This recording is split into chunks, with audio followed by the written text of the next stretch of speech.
they're saying, oh, like during this conference, we just want to make sure that we're being as environmental as possible. So we've turned off all the electricity except for this microphone, which is powered by this sweaty teenager over here, Gabe Dover. Welcome to Any Job Can Be a Climate Job. I'm your host, Louisa Henry, and today I'm bringing you a story that I think a lot of us will recognize in some way. Gabe Dover was a regular employee in the world of ad tech.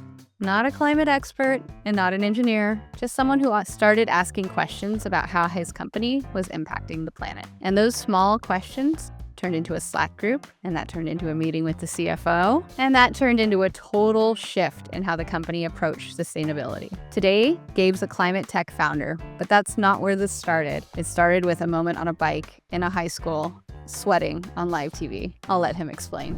Yeah, no, my inauspicious climate warrior beginnings. So I think like many high schoolers, I, wanted to be as unattached and cool to anything as I could be, which, I grew up in San Francisco in the Bay Area. The air around me was like very activistic and liberal. And so I wanted to be a little more nihilistic in my standing, but I got roped in anyways, because back in the aughts when Al Gore's Inconvenient Truth movie came out, it caused a whole stir in our community, and our school decided to throw an assembly for like climate solutions and everything. It was actually like really cool. They took the entire gymnasium and dedicated it to be like kind of a showroom for different solutions. They had someone brought like, I think there was like a Prius or some kind of early electric car like parked in front of the gym. They had like ocean recycling, blah, blah, blah, people there to talk to, which was awesome. Yeah.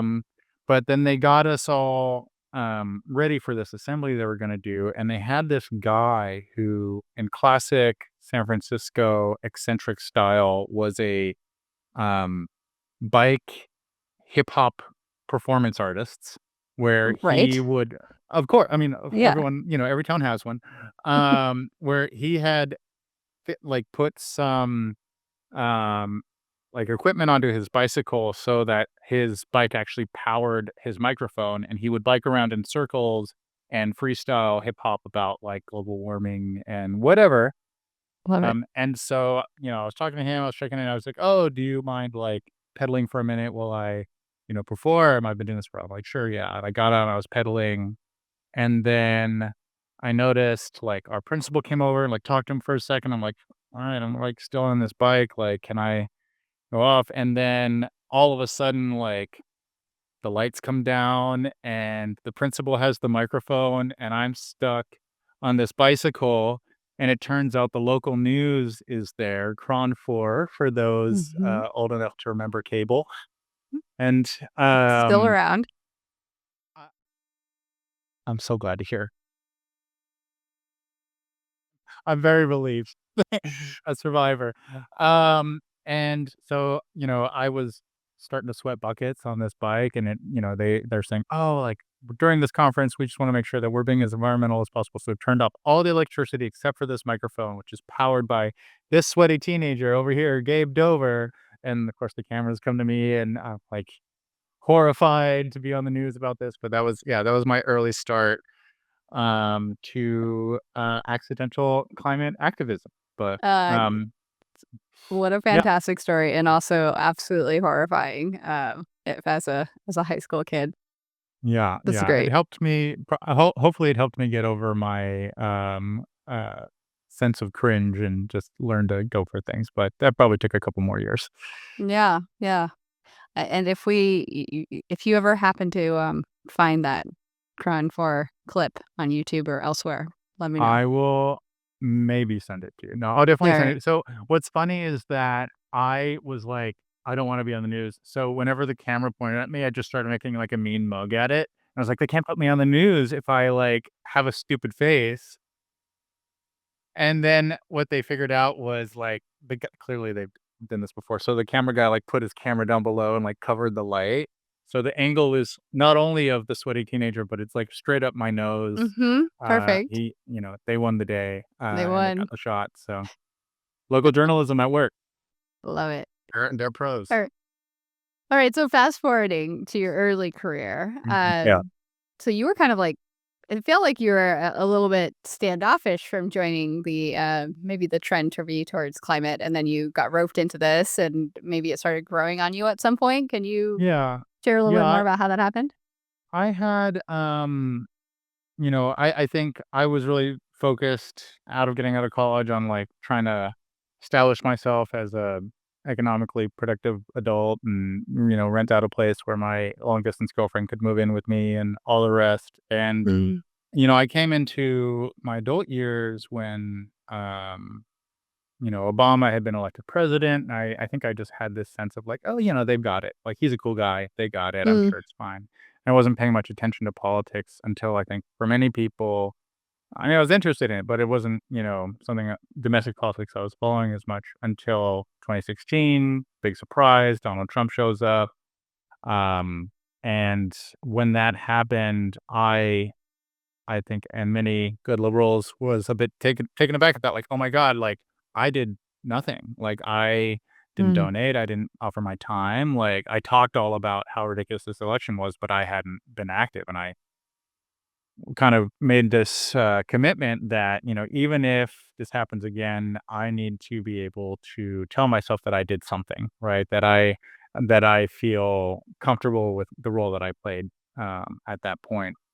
And so mm, I tried to figure out what are the effective ways like, offering my time and whatnot, and I had a very early focus on being pragmatic in the way that I volunteered, and I kept on hearing local action, community organizing, whatnot, so I started yeah, a, local, like, activism group with my friends that we called Wokes and Yokes. It was, once the one which I guess, like, woke is such a polarizing term now, but at the time, it so was kinda funny. cool, we thought, Yeah, but it was a once a month brunch club where, it was a rotating host, and that person would present on one topic that they had done some kind of deep research on, and the rule was you could only talk about this one topic, and they would present about it. So I remember I did one on net neutrality, my sister did one on immigration, and you would okay. either do, like, an exercise or some kind of learning, and at the end of the brunch, you present one actionable, um thing that you could actually do right then and there, be it, Mm, put together some postcards, I'll leave your senator a message, sign a petition, but something that you could concretely do right there with the whole brunch group. And through that process, I just kept thinking, like, again, coming back to how do I be pragmatic with my time and like how do I do the most good? And I just kept on coming back to like, if the science is right, this climate change thing kind of dwarfs. I mean, everything else is important, but climate change touches everything, and it's such a mm, huge magnitude that if I'm gonna spend my time on something, I think that's the thing, and from there, I did more and more research and got really inspired by the people working actively on solutions even in the face of this, like, coming tsunami of a yeah. crisis, and, kinda fell in love with it. What were So, some of the other, I love this idea of these this like, what a fun way to connect with your friends and, uh, yeah. do something meaningful in the meantime. I'm curious to hear, like, what other things came up in these conversations, and then tell me more about how climate just became the thing that was, like, the most pressing or the central to it all.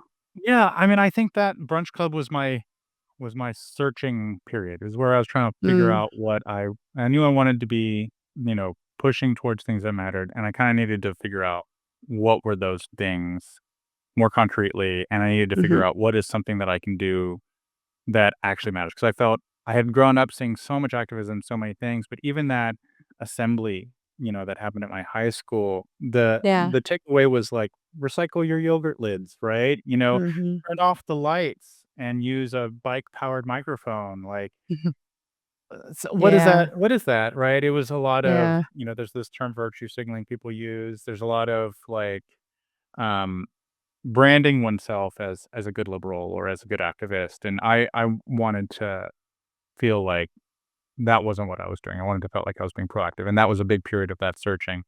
And I think, yeah, that was I mean, I wasted a lot of my breath and time too. I spent a lot of time trying to convince my parents of different newly discovered political things at the time, which was less Mhm. useful.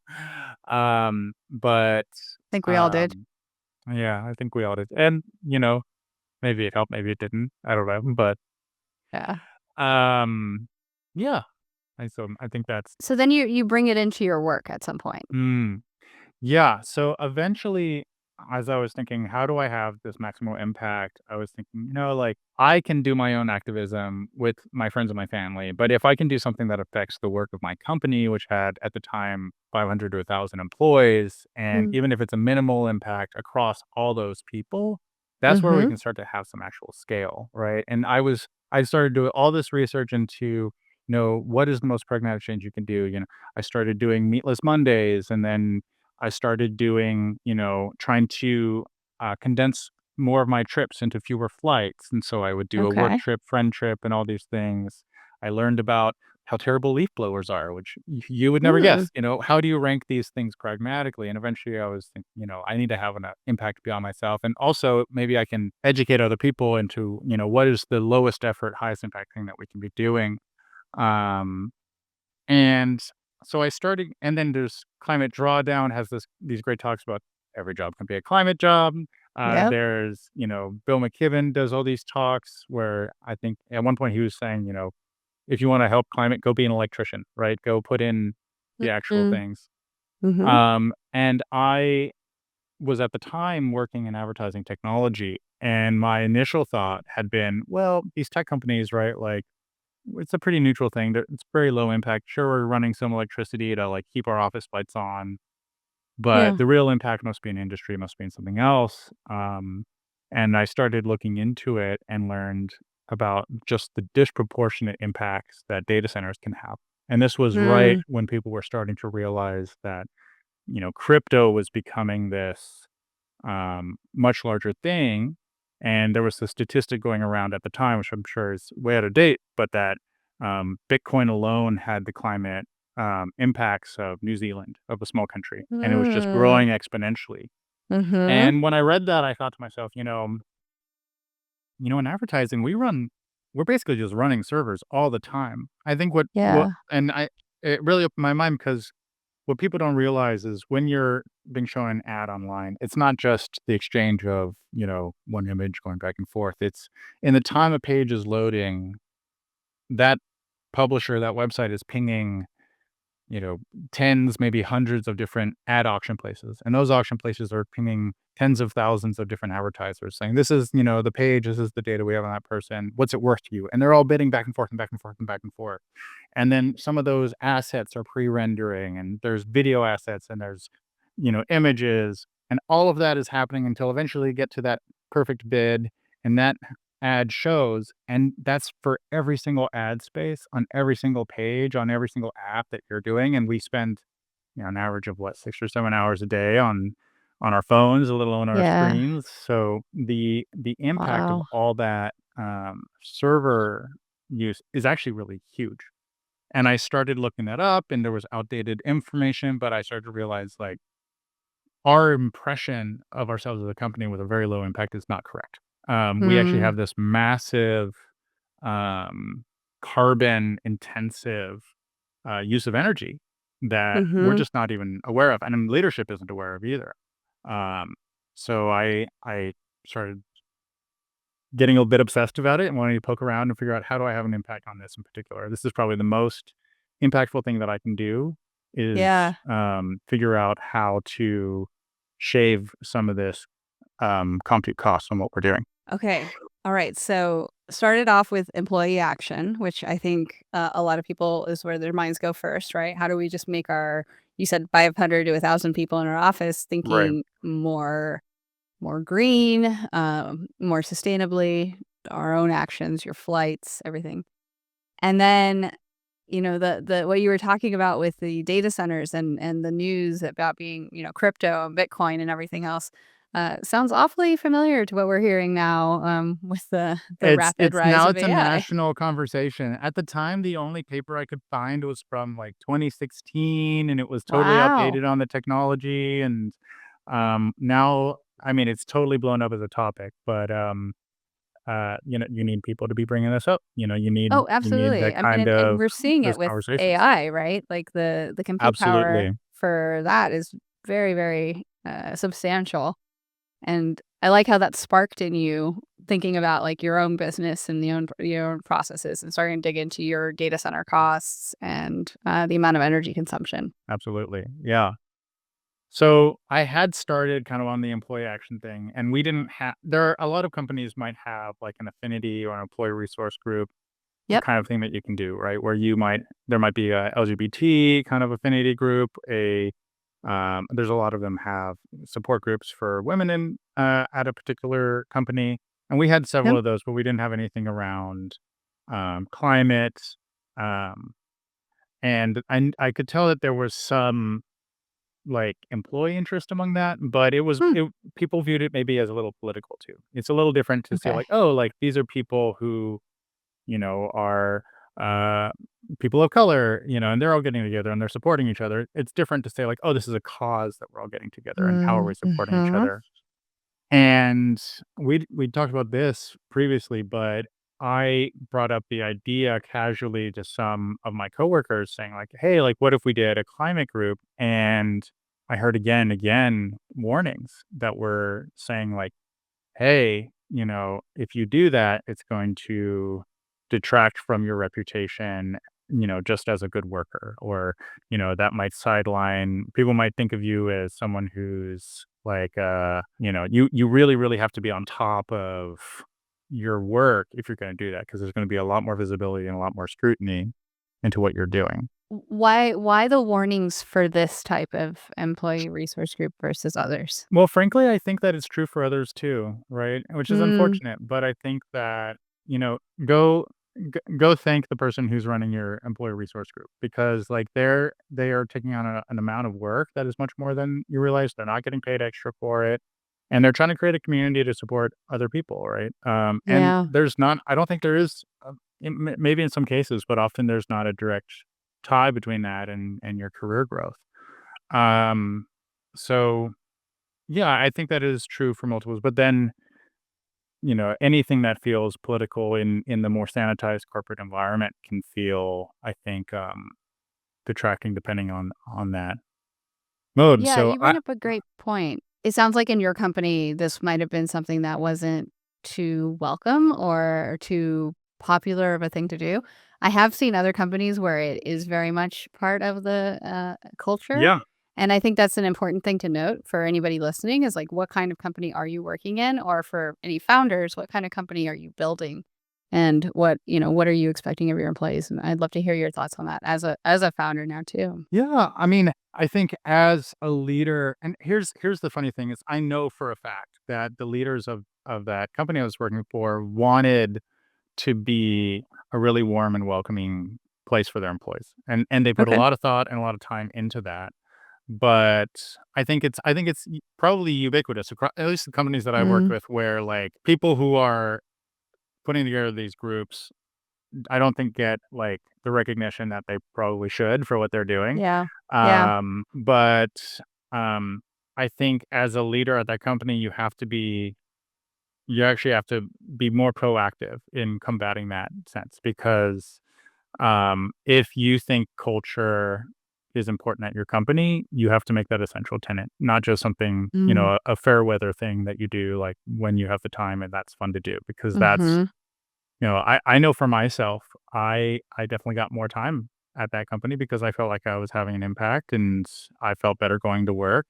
Yeah. And I know that's true for these other groups as well. And to be clear, I would encourage anyone who is interested in starting an employee resource group or going that path in doing it. Mhm. Um, but ask around. You understand the environment that you're in. Yeah. Understand what it might entail. And, you know, in my case, I felt that I just needed to be I had, I think, a reputation internally that was positive, that I'd had a good impact, I had solid numbers to rely on, and that gave me the confidence to do what I was doing. But, be really clear about what you're trying to achieve and think about how you're trying to achieve it. So I think this is what I ended up doing is I was thinking to myself, how do I have this maximum impact? And I started really by just talking to people and I started a Slack channel before I started any official group, Mm, internally. Internal tools are amazing, and you can use them. We talked about some of this earlier, but, yeah. um, we started a, climate group, and we would post little, like, news items, and I had put together a document of, like, "Here's the most efficient way that you can do your activism," "Here's where meat slots in, here's where your flying slots in." Because that was my obsession, but the other people had pet interests like oceans and plastic, and there's so much Mhm. stuff out there to do, and, just getting people talking about it is critical. There's some statistic that on average, the average American talks about climate change something like once every 2 months or once every month. Wow. Wow. So that just getting that number up alone is critical. Yeah. Yeah. Uh, Okay. So make sure, I think this is a really great warning for people, right? Understand how your company and your leadership views it. Because if you're going in and you're just starting this off the background and you're just like pushing, you're going to have a lot of headwinds and it might not end up being ultimately successful, which is the and thing. they might That, have the best intentions of leadership, but they might just not understand the problem, which was the case in mm, my company where they thought, "Yeah, this is an important issue for the world, but we're just an office company, right? Like people are just going to their yeah. desks and, maybe we can encourage people to take public transit or fly less, but like what could we even do, right? We have Yeah. recycling already." So So where's how that did you education influence piece? that leadership? Yeah. So step by step. Mm, The first thing I did, and I think it's an amazing tool if your company does it, is if you have all hands calls or large calls where there's any kind of AMA thing. ask me Just anything. ask me anything calls, which are, the classic for Facebook, some of these other companies, is just ask like, what is your understanding of the climate impacts of your company's operations? Right? Like where Mm, are we? How do you where do you think we're starting? mm-hmm. And that'll give you that's your starting place. That's what you're building off of. Don't think that people are out here just because you've read all, the rest. And so that was Yep. how I learned how our leadership understood things, and I took on the task of trying to change that. And I started by, talking to people who had joined my Slack group, talking to coworkers who were interested in that. If anyone anywhere on Slack posted about climate or had even worked with clients that were somehow like climate related, I would talk Uh-huh. to them on Slack and reach out and say, "Hey, are you interested in this climate stuff? What's going on?" And if they were, I would say, "Hey, great. Do you mind maybe submitting a question along these lines at the next AMA?" Because if you're the one person who's asking about climate, people aren't gonna think that there's a general interest. So Mm-hmm. if you can found allies, if you can Yeah. find other people at the company who are willing to work with you, and if you're willing to kinda do the work, right? Say like, "This is what we need to know about from our leadership, and this is where we're going," you can continue to build upon that. And so we continue to use AMAs, we continue to grow our Slack group, which is also important to show where's that momentum. Mm-hmm. And I had a lucky break, which for those who are familiar with the Slack add-on Donut, it's a tool that some companies use that will randomly assign you to uh, anyone in the company, and then you have a one-on-one with them, kind of a coffee meet Zoom Yeah, just like a thing, meet and greet, just a a meet and random greet. matchup. Mhm. You use the tools, use these things. People get annoyed, but use them. Mhm. And I guess this call is almost just an advertisement for Slack at this point, um, but I got randomly matched up with our CFO, whose name was Neil. He's Mm. a wonderful guy, and he had, he was before we met, he'd reach out through the grapevine, "Oh, is this guy legit? Like, what's his work stuff?" And so he got on the call, was like, "Hey, we hear good things about you. Would love to hear what you hear about the company and all these things." And, we went through all of that. And I said, I think there's also this gap in our understanding of our impacts because and I had all the facts ready, the internet advertising took up more than 10% of the electrical requirements for the internet infrastructure in total, and that was before all of these advances that happened that would have increased that, which I was projecting out to this rate. We have our own servers, that's something that we can control if we want to get, clients that are more climate conscious. If we want to go for this, we want to get employees who are along these lines, we'd be able to do it this way. Mm. So I was really ready for that call, and he heard me out. To his credit, he heard me out, and we set up a follow-up call to talk more about it, and, um, he ended up talking to our office managers and saying, and this was during the pandemic by this time, that when we returned to the office, that they wanted to, use environmental and climate impacts as one of the guiding principles for that return to office mandate, Mm. which was Nice. the first concession that we got from leadership at all, which Wow. was great. And, we celebrated that Yeah. and went from there. So that was the early beginning of my, you know, climate impacts. And, I eventually did leave that company, but since then they've made huge inroads. They've actually, now you can go on their website and see that they have a entire product suite where you can transact on advertising ad space that is Mhm. vetted to be more environmental, right? So that's not using as many of those pings. That's cut out kind of the useless stuff, um, and that's vetted Amazing. to benefit these different partners, and that's now a differentiator for that company, and they're doing a great job with it. Okay, so Gabe, you just shared a lot here. Like you went into this company, I solid worker, doing your job, good reputation, you're putting everything into it. Then you start to think more about the broader impacts of, what you're doing as an employee and what other employees can do. You go on beyond that to thinking what is the product in the company? What is the impact of that within the broader world? How do data centers and this ad spend work? And then you started figuring out how do you like build this movement from within your company and starting with like a Slack group, everybody interested joining.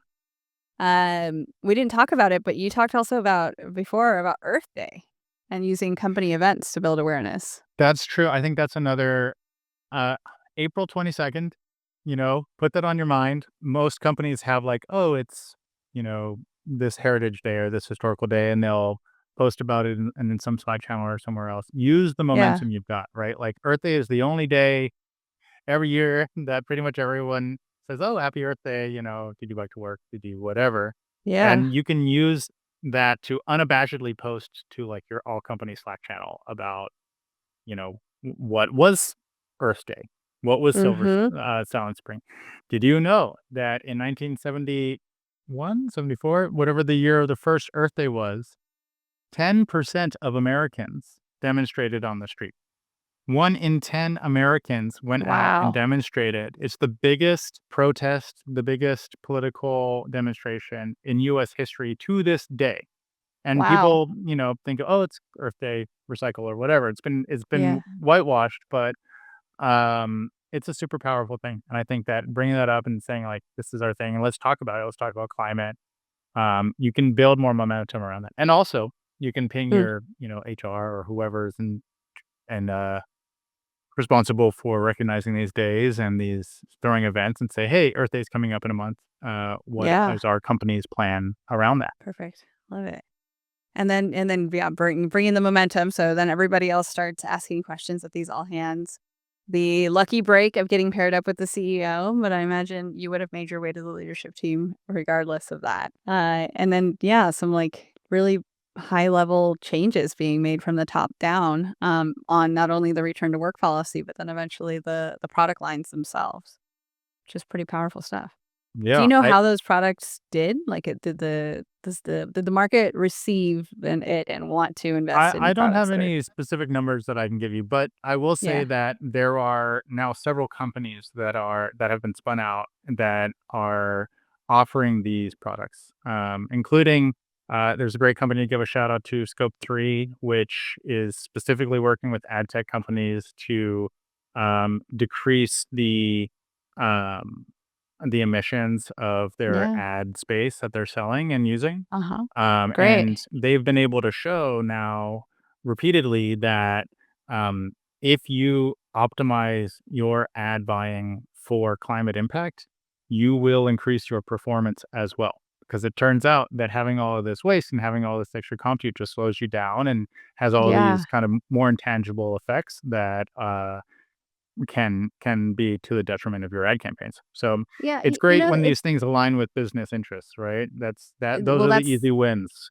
Yes, easy wins, absolutely Easy, key, right? really important. Yeah, yeah, yeah. But it makes a lot of sense. And it's the same way about like optimizing a website, right? You don't want to put really high quality images where you don't need them because it just takes longer to load. It's going to be less performant and then it's going to be more resource intensive. Absolutely. If your ad loads a couple milliseconds slower, those milliseconds are what could have caught someone's eye and got them to, discover an interesting product. Absolutely. Yeah. And so even okay, so not everybody listening is going to be working at an ad agency, but they're probably working at a company that's buying ads. Do you have any advice for them on how to think about maybe influencing that side of the business? Yeah, I think the buy side has all the control at the end of the day in the ag world, right? You Mm. can having worked on the other side, on the supply side, Mhm. getting those ad spaces for you, if you say jump, we will just throw ourselves into the air for your dollar. So if Okay. you say that, here's the word, supply path optimization is important to you, and looking at the climate impacts and the compute cost of what you're doing is important.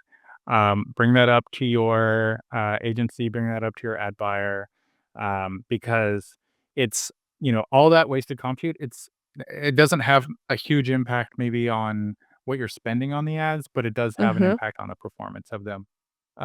So that's, Okay. I mean, that could be an Supply side optimization for them. optimization. Supply side optimization. We're getting All right. wonky here, but That's good. yeah, that's Yeah. something that you can bring up to your agency or ad buyer. And what other advice do you have for people who might be wanting to think about how to make their job a climate job? What's a good first step? Join the groups, join the affinity groups, join Mhm. the Slack channels, and I think, you know, my personal philosophy is, like, very much about, like, optimizing for impact and what you're doing. Yeah. That galvanizes me. I think it makes me a better activist, and I think it makes me a better worker, but different things galvanize different people, and I think if you're really passionate about plastic, if you're really passionate about the ocean, just start learning about it. You know, the Mm. when it comes to these big, amorphous, huge, daunting problems like climate change, you can't just think about the problem all day and the injustices and the horrific, stuff that comes out of that. Yeah. You have to find something that inspires you. You have to find that joy.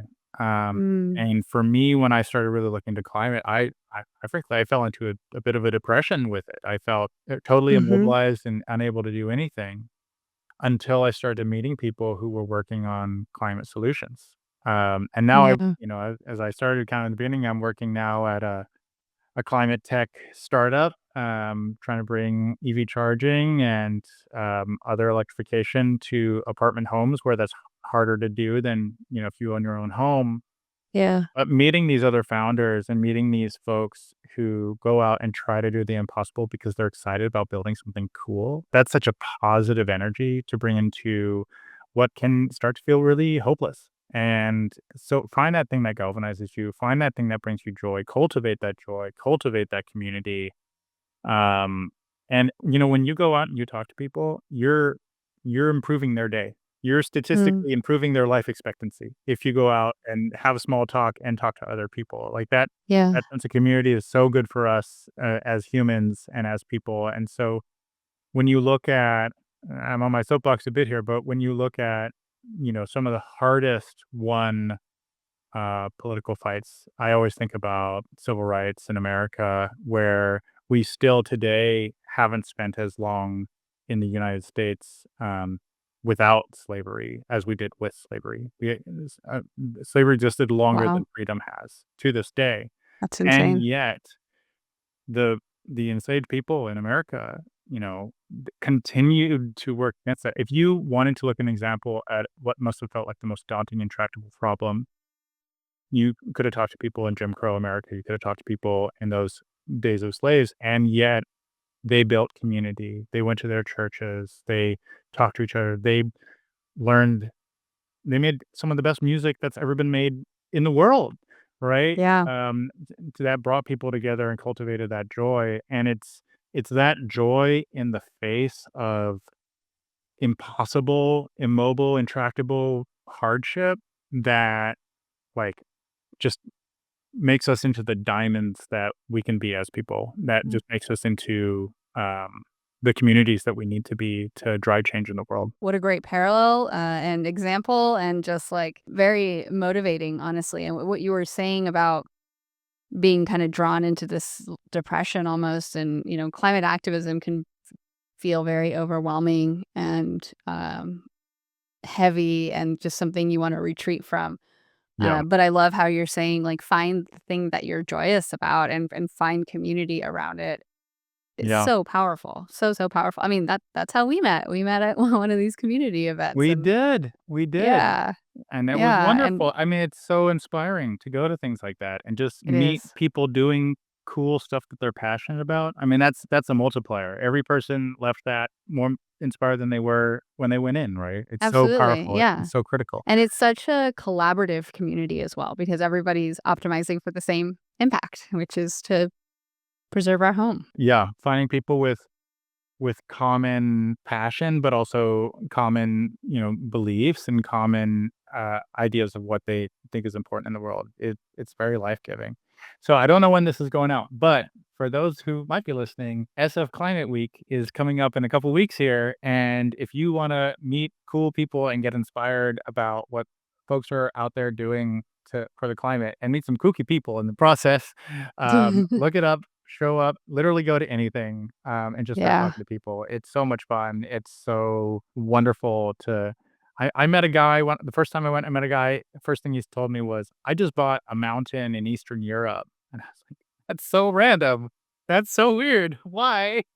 He's like, "Well, you see, it has a high concentration of this rock that if you grind it down and spread it over a field, when water hits this rock, the carbon binds with the rock permanently, and that will eventually um, drain into the ocean with rainwater and everything else. And so form of permanent carbon capture. And so I'm also Wow. buying the land around it, and we're gonna mix it into the fertilizer, and it's like this whole thing. I was like, "This is Incredible. wild." It's called hard rock weathering for those who might want to, Google it, but I'm like, "You're a crazy person, and that's amazing." And he's still going at it. He's years later. So, you learn about things that you never knew about. You'll get inspired by people who are just taking huge risks and doing amazing stuff, and, you know, Yeah. hopefully find a little bit of little zhuzh in oneself to go out and do Love it. something too. We're also I'm partnering with the Climate Action Resource Library, Carl, and we're going to have a co-hosted virtual event, a panel with other people that are also working any job and making it a climate job. So people can Wonderful. join in on that as well. But yeah, Definitely come to SF that. Climate We're Week. we're hosting an event called Electrifying Multifamily Homes. It's in person, at Gradient, which is a very cool heat pump company's office, and so we'll be talking about all the challenges and opportunities and cool things people are building to, replace fossil fuels in apartment buildings, and how do we make that happen? So check that out as Let's well. talk about that. Let's talk about your company, Yeah. Moon 5. Okay, let's do it. Yeah. So when did you start it? How did it come about? And where are you at with it now? Yeah, so after doing ad tech for a long time, for 10 years or so, I basically came around saying like, okay, like doing this work on the margin, it's really all I'm thinking about. Like that's really what I want to be doing. I want to pivot my Yeah. career in a climate more entirely. And I talked to my wife about it and like, all right, let's do something crazy. And so actually I was going to a lot of these meetups. I was talking to people. I was trying to figure out again, like where's this ikigai thing? Where do my interests and what I'm good at and what can actually make money align? Yeah. And went to a bunch of meetups and found was realizing that as a lifelong renter that like it's really I don't have the ability to take a lot of these actions that would be so impactful, right? If you look at the emissions of a household, which is I think household emissions are about a third of total emissions. I could be a little off on that. Huh. If you replace your gas, water heater, and gas furnace, that could be 40 to 60% of those total emissions. And that's something that after you Wow. do once, you're never going to think about where the heat is coming from as long as you're toasty, right? Yeah. Yeah. So it's one of those things where we could have a disproportionate impact as individuals, which are rare. Those are rare decisions. Yeah. And the same goes for what you do for your transportation, right? And when it comes, my gas car a couple weeks ago, pooped out on me, and now I'm in the market for an EV because it aligns with what I wanna do, Yeah. and it's where do I put charging? How do I do that? I have a really old Mm, building, and so that was encountering that problem, I came to realize that that was something I wanted to work on, and it had these interesting problems associated with that were kinda reminded me of my previous experience, and I met Stefan, the founder of our company, who had mhm. come up with some really fascinating stuff to try to address putting EV charging into apartment buildings, and said, "Hey, can I help you out with this for a while?" I said, "Sure, we'll give it a trial." And after 9 months of that, he asked if I'd want to become a co-founder, and now I'm a full-fledged, crazy climate tech startup founder. So Good for you. here we go. That's great. Yeah. Great. Uh, And so is Moon 5 out there? Where's the company at? Can Coming people sign coming up to and bring this into stores their near apartments? you someday soon, Okay. hopefully, but yes, please check us out. Moon5.tech is our website. We Mhm. are fundraising right now to go into larger production. We have a few pilots that we're working on here in the Bay Area as well as on the East Coast in Pennsylvania. We're Okay. really excited about it. It'll be the most affordable multifamily charging unit that is also bidirectional. So you can actually power your home from your car, which is great if Oh. you're in Austin, Texas, where power can be unreliable or if you're in, the Sierras in California, where PG&E might turn your power off, you can actually power your home for days off of an EV battery. It's Oh, that's five so interesting. Yeah, I the love that. average EV battery is 5 times as big in capacity as a Tesla Powerball, right?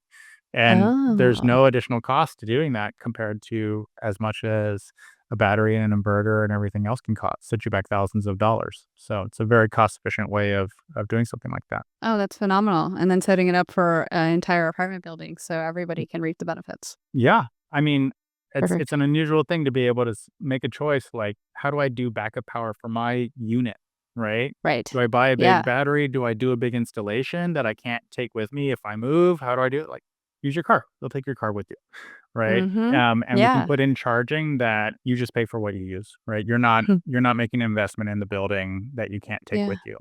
So it's really custom designed for this space. So renters out there, please look us up. Owners, look us up as well.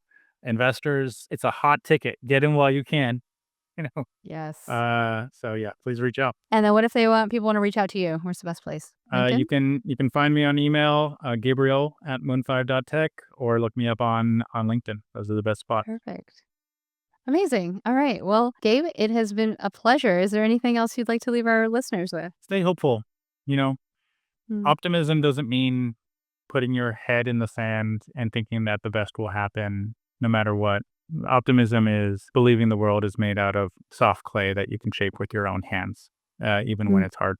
And I think that that is a mindset that if you can stay in, you can have a lot of impact on the world and you can feel a lot better in the process. So don't lose hope. Beautifully said. Thank you so much. That story you just heard, that was Gabe Dover, a tech worker turned climate founder, remembering the very unexpected moment where he ended up powering a microphone with a bike on TV. Gabe's story is such a powerful reminder that you don't have to be a policy expert or a scientist to make climate impact at work. If you want to learn more about Moon 5 and Gabe's work bringing EV chargers to renters, you can check out moon5.tech, and you can also find him on LinkedIn or email. He said it's okay. Gabriel at moon5.tech. We'll be sharing even more stories like this. People who are turning everyday jobs into climate jobs. I hope this episode leaves you feeling hopeful and maybe a little fired up. Until next time, stay curious, stay active, share this episode with a friend who might get something out of it, and I'll see you next time.